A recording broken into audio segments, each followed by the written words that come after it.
મારું નામ રિયા છે. આજે 6ઠો દિવસ છે મેં યોગા બેઝ જોઈન કર્યું છે.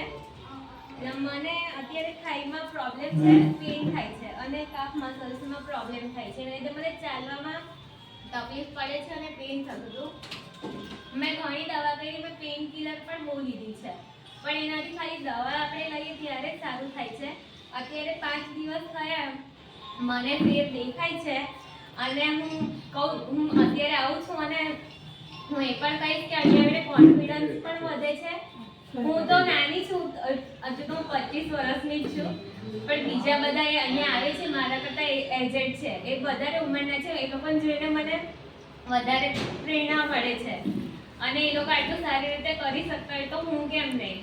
એટલે યોગા બેસ્ટ એ બધાને કોન્ફિડન્સ આપે છે અને અહીંયા આવીને સારું પણ થાય છે. જ્યારે આપણે દવા લઈએ તો એ જે આપણને જે પ્રોબ્લેમ થતી હોય એ આપણી નર્વસ સિસ્ટમ પર ઇમ્પેક્ટ કરે અને એના લીધે એનો ટાઈમ પીરિયડ હોય કે આ 5-6 કલાક સુધી એની અસર રહે.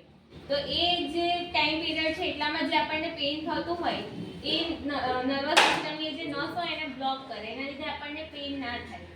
પછી જેવી એની અસર પૂરી થાય એટલે પછી પાછું આપણને પેઇન થવાનું સ્ટાર્ટ થાય. એટલે આપણને એવું થાય કે આપણે દવા પીએ ત્યાં સુધી જ સારું છે. અને મેં જ્યારે એને જોઈન કર્યું એના પછી મેં દવા નથી લીધી, પણ મને દવા પીધા વગર પણ સારું છે અત્યારે.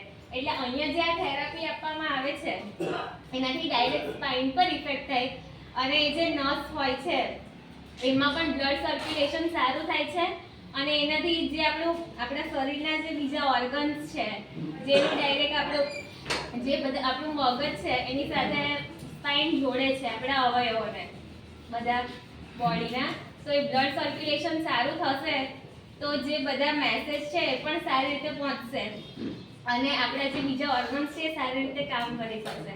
એટલે હું તો એવું જ કહીશ કે આપણે આ થેરાપી લેવી જ જોઈએ. દવા ન લેવી જોઈએ, થેરાપી લેવી જોઈએ. કેમ કે આપણે દવા લઈશું તો એની લાંબા ગાળે કિડની પર પણ સાઈડ ઇફેક્ટ વધારે છે. આજકાલ કિડની ફેલિયરના પણ વધારે કેસ જોવા મળે છે. એટલા માટે આ થેરાપી આપણે લેવી જોઈએ. Thank you.